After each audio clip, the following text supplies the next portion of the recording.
সেনা জওয়ানের অস্বাভাবিক মৃত্যুর পূর্ণাঙ্গ তদন্তের দাবিতে আলিপুরদুয়ার আদালত এলাকায় পরিবারের অনশন বিক্ষোভ। শনিবার আলিপুরদুয়ার আদালত চত্বরে অনশন বিক্ষোভ প্রদর্শন করেন মৃত সেনা জওয়ানের পরিবার। জানা গেছে 2023-এর 14 সেপ্টেম্বর শুকনা এলাকা থেকে কর্মরত অবস্থায় উধাও হয়ে যান 17 জাকলি রেজিমেন্টের সেনা জওয়ান অমিত সিং। পরের দিন হাসিমারা রেল স্টেশন এলাকায় একটি হোটেলে তার মৃতদেহ উদ্ধার হয়। মৃত সেনা জওয়ানের পরিবারের অভিযোগ, শুকনা এলাকায় যে সেনা আধিকারিকের সহায়ক হিসাবে এই জওয়ান কর্তব্যরত ছিলেন তারাই তাদের সন্তানকে হত্যা করেছে। এই মর্মে তারা হাসিমারা থানাতে লিখিত অভিযোগ দায়ের করেছিলেন। তবে অজানা কারণে এই মামলা আদালতে খারিজ হয়ে যায়। মৃত সেনা জওয়ানের পরিবারের তরফে পুনরায় এই মামলা চালুর আর্জি জানানো হয়। এদিন তার শুনানির আগে আলিপুরদুয়ার আদালত এলাকায় প্ল্যাকার্ড হাতে বিক্ষোভ দেখান এই মৃত সেনা জওয়ানের পরিবারের সদস্যরা।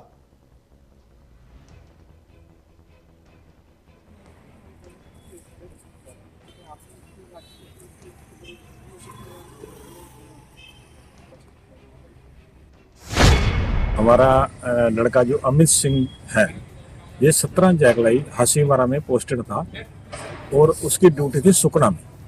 सुकना से रात को उसको भगाया गया। एक कर्नल है संतोष रावत, उसकी मैडम है नविशा रावत, उनके पास सहायक था वो। रात को उसको चोरी का इल्जाम लगा के भगाया गया उधर से। और जुम्ट ने बोला 17 जैकलाई के अर्जुन ने ऋषभ शेट्टी ने कि आप वहां से सिविल गाड़ी पकड़ो और हासीमारा पहुंचो। मेरे साथ वो फोन पे बात कर रहा था, मेरे पास रिकॉर्डिंग है। वो बात करते करते उसको किडनैप कर लिया और दूसरे दिन उसकी डेड बॉडी मिलती हासीमारा डोरे लॉज के अंदर, रेलवे स्टेशन के पास हासीमारा के अंदर। तो अभी तक हमारे को न्याय के लिए हम दौड़ रहे हैं, 1 साल हो गया दौड़ते हुए। हमारे को किसी ने भी हेल्प नहीं की। हमने हर दरवाजा खटखटाया है, पुलिस तक भी पहुंचे हैं। हमने जहां के मुख्यमंत्री जो दीदी जी हैं ममता बनर्जी, उनको भी लेटर लिखा है। Director general of police Kolkata को भी लेटर लिखा है। हर जगह हम गए हैं, हमारे को न्याय नहीं। अभी तक उन्होंने कुछ नहीं बताया पुलिस ने कि इसके साथ हुआ क्या है। डेड बॉडी का सर हालत ऐसा था, पोस्टमार्टम करके भेजा है और यहाँ पर 2 निशान है उसको, मेरे पास फोटो भी है। ऐसे कुछ पकड़ा हुआ है उसके साथ, पकड़ के उसका मर्डर किया हुआ है कुछ। मतलब हमारे को पोस्टमार्टम करने का जब डेड बॉडी पे दिए, जैसे घास की पोटली बांधते हैं ना किसी पॉलिथीन के अंदर, किसी ठेले वाला जो पॉलिथीन ढकता है रात को सब्जी के ऊपर, तो वो ऐसे पॉलिथीन के अंदर डेड बॉडी बांध के हमारे पास घर में भेज दी। 1 साल हो गया, 1 साल से भी ज्यादा हो गया। 14 सितंबर रात को मेरे साथ बात कर रहा था और उसके बाद आज तक किसी ने हमारे को कॉल नहीं किया कि आपके बेटे के साथ क्या हुआ। अभी आप लोग न्याय मांगते हैं? न्याय मांग रहे हैं सर, धर धर घूम रहे हैं, बढ़कर 1 साल से बढ़कर हम। तो अभी आप लोग ने हंगा स्ट्राइक चालू किया है? हाँ जी। उसने यही बताया कि मेरे पास जो मैडम है उसने चोरी का इल्जाम लगाया। चोरी का इल्जाम क्या लगाया है? आधा लीटर जूस और आधा केजी बादाम, 10 बोतल दारू की, ये इल्जाम लगाया उसके ऊपर। और वो उधर से उसे किसी ने कॉल किया कि तू भाग जा इधर से। उसने झुंड में कॉल किया, उसने बोला तेरा मर्डर करा देगी, तू भाग जा, तेरे को मार देगी जी, तू भाग जा। तो उसने सिविल गाड़ी पकड़ी है, और सिविल गाड़ी वाला भी हमारे तक अभी तक नहीं मिला। और उसके पास भी हम गए हैं डोर लॉज के अंदर, तो उसने भी कुछ नहीं हमारे को बताया। उनके सीसीटीवी कैमरे पूरे बंद है, जबकि ऑलरेडी 4 कैमरे लगे हैं, 2 सामने के घर के अंदर लगे हैं, उनके भी बंद हैं और ये भी बंद है। तो आपको डाउट है कि उनको मर्डर ही किया? डाउट नहीं, क्लियर है सर, मर्डर है। डाउट का कोई नहीं है, क्लियर है कि बच्चे का मर्डर हुआ है। না, এটা তো আমাদের কাছে একটা বিরাট জয় যে মাননীয় আদালতকে আমরা সন্তুষ্ট করতে পেরেছি। আমাদের টোটাল যেগুলি আমরা যে পয়েন্টগুলি আমরা উত্থাপন করেছিলাম মাননীয় আদালতের সামনে, এবং আদালত সেটাতে সন্তুষ্ট হয়ে আমাদের তদন্তের নির্দেশ দিয়েছে। এবং এটা জয়গা থানার ওসির নেতৃত্বে নট লেস দেন এসআই পদমর্যাদার একজন অফিসার, তিনি এই পুনরায় এই তদন্তটা করবেন এবং সাথে উনি এই রিপোর্টটা 25/1/2025-এর মধ্যে ওনাকে মাননীয় আদালতকে জমা দিতে বলেছে। এবং যেখানে এই কেসটা টোটালি বন্ধ করে দিয়েছিলেন ওনারা, এবং ওনারা চার্জশিটও দিয়ে দিয়েছিলেন, এবং যারা মেন অ্যাকিউজড তাদেরকেও 306-এর মামলার থেকে ওনারা খারিজ করে দিয়েছিলেন। তো এই মতো অবস্থায় এই কেসটাকে পুনরুজ্জীবিত করাটা আমাদের ক্ষেত্রে একটা বিরাট জয়। এবং আমি আশাবাদী when the trial will start we can prove it is a murder. মূল কারণটা কি ছিল, কি হয়েছিল, কি নিয়ে এনারা? এটা ছিল হচ্ছে ওই ছেলেটি ওই কর্নেলের বাড়িতে কাজ করতো মানে সহায়ক পদে। তো সহায়কদের ডিউটি হচ্ছে শুধু গেট খোলা আর গেট বন্ধ করা, এছাড়া আর ওনাদের কোনো ডিউটি রুলসে বা ডিউটি বুকে অন্য কিছু থাকে না।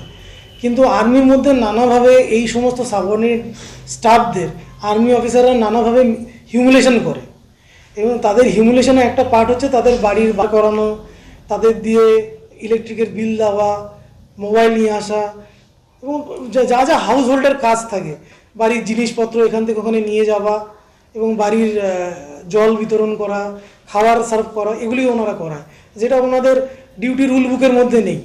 মানে they are also a soldier, but they don't get the মানে এস্টিমড, কী বলবো, মানে যে সম্মানটা ওরা পায় না ওনাদের কাছ থেকে, এটাও একটা ব্যাপার। আর যে ভদ্রমহিলা উনি ছিলেন, যেহেতু উনি ওনার হাজব্যান্ড কর্নেল, তো উনি মাঝে মাঝেই বাইরে থাকতেন, এবং উনিও ইয়াং, তো উনি নানাভাবে এই ছেলেটিকে প্ররোচিত করতেন, মানে সিডিউস করার চেষ্টা করতেন, এবং ছেলেটি খুব ভদ্র এবং তার বিয়েও ঠিক হয়ে গেছিল। তো ও এই সমস্ত জিনিসের মধ্যে পড়তে চায়নি, ও কোনোভাবে এখান থেকে বেরিয়ে আসতে চেয়েছিলেন, এবং ওনার প্রতি নানা রকম মানে আজে বাজে এলিগেশন, চুরির এলিগেশন দিয়েছে, যেটা একদমই ফেক। না, অ্যাকচুয়ালি আমার কিছু দাবি নেই। দাবিটা হলো যে যিনি ডিসিজড, অ্যাকচুয়ালি ডিসিজড একজন সহায়ক হিসেবে, সহায়ক মানে যারা আর্মি অফিসিয়ালসদের রেসিডেন্সে কিছু সহায়ক হিসেবে থাকেন। তার মধ্যে যে ডিসিজড উনি ছিলেন অমিত বলে ছেলেটি, তো এই অমিত বলে ছেলেটি পরবর্তীকালে সুইসাইড করে। সুইসাইড করবার পর একটি হাসিমারা একটা হোটেলে ও সুইসাইড করে, দরজা ভেঙে পরবর্তীকালে ওর বডিটা পাওয়া যায় পরের দিন। তো তারপরের থেকে ওনার যে ফ্যামিলি মেম্বার্সরা এটা সুইসাইড মানতে চান না, যার জন্য ওনারা মনে করেছেন যে এটা একটা সুইসাইডের কেস নয়, এটা একটা মার্ডার কেস, যার জন্য ওনারা একটা এফআইআর করেন এই 2023 সালে। তো তার উপরে ইনভেস্টিগেশন হয়, পাশাপাশি আর্মির কোড অফ এনকোয়ারি যেটা হওয়ার সেটাও হয়। তো সেই এনকোয়ারি, পুলিশ যে এনকোয়ারি করেছিল, ইনভেস্টিগেশন করেছিল, অ্যাকচুয়ালি সেই ইনভেস্টিগেশন করবার পর পুলিশ কোনো কিছু পায়নি। অ্যাকচুয়ালি যেটা বলেছিল সেটা অ্যাবেটমেন্টের কথা বলা হয়েছিল, অ্যাবেটমেন্ট অফ সুইসাইড। তো এই অ্যাবেটমেন্টের ব্যাপারে পুলিশ তদন্ত করে কিছু পায়নি, যে অ্যাকিউজ যারা রয়েছেন তারা এর মধ্যে ইনভলভ, যার জন্য পুলিশ কেসটা এফআরটি দেয়, অর্থাৎ তদন্ত করে কিছু না পাওয়ার জন্য কেসটা ক্লোজ করবার জন্য একটা পিটিশন দিতে হয় পুলিশকে, সেটা ইনভেস্টিগেশন এজেন্সি দিয়েছিল।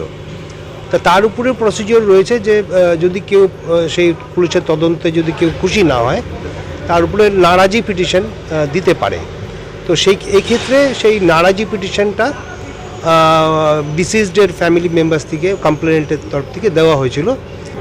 অ্যাকচুয়ালি ব্যাপারটা কী হয়েছিল, যেটাকে আপনাকে আমি বললাম যে এই কর্নেলের বাড়িতে উনি সহায়ক হিসাবে ছিলেন, উনি ছিলেন, সাথে আরও কয়েকজন ছিলেন। তো এই ব্যাপারে কর্নেলের ব্যাপারটা কিছুই ছিল না। ব্যাপারটা হয়েছিল যে কর্নেলের বাড়িতে রেসিডেন্সে কিছু ছোটোখাটো খাবার দাওয়ার আইটেম, ওনার কিছু অ্যালকোহল, এগুলো মিসিং হচ্ছিল, যার জন্য ওনার ওয়াইফ একটা সিসিটিভি ইনস্টল করেন যে এটা মিসিংটা হচ্ছে, কী করে মিসিং হচ্ছে এটা দেখার জন্য। তো ওটা দেখতে গিয়ে ধরা পড়ে যে ডিসিজ, যিনি ও সহায়ক হিসেবে এইখানে ছিলেন ওনার কোয়ার্টারে, তা উনি ওখান থেকে কিছু জিনিস সরাচ্ছেন, সেটা ধরা পড়ে। এটা ধরা পড়ার পর ওনার, এটা আমাদের কাছে খুব ছোট জিনিস, একটা আমরা সিভিলিয়ান যারা, আমাদের কাছে খুব ছোট জিনিস, যে বাড়ির কেউ এরকম একটা কিছু করলে হতেই পারে, কিন্তু আর্মিতে এটা খুব বড় জিনিস। একজন আর্মি, সে জওয়ান হোক, সে অফিসার্স হোক, যেই হোক, হ্যাঁ, আর্মির ক্ষেত্রে এই ছোটোখাটো জিনিসটাই ওদের কাছে অনেক বড় জিনিস, যার জন্য ওনাকে সহায়ক যেখানে ছিলেন ওখান থেকে উঠিয়ে নিয়ে যাওয়ার জন্য ওদের অর্ডার চলে আসে। আর এটাতে যেহেতু ও কেন ওর যে গ্রুপ থাকে সেখানে সবাই জেনে যায় যে কেন ওকে ওখান থেকে সরিয়ে দেওয়া হলো। তো এটা একটা হিউমিলিয়েশন ব্যাপার, যে সবাই জানবে যে ও একটা সামান্য জিনিস সরাতে গিয়ে ধরা পড়ে গেছে, যার জন্য আমার যেটা মনে হয় যে ওই জন্যই ও এই দুর্ঘটনাটা ঘটিয়েছে। না, অ্যাকচুয়ালি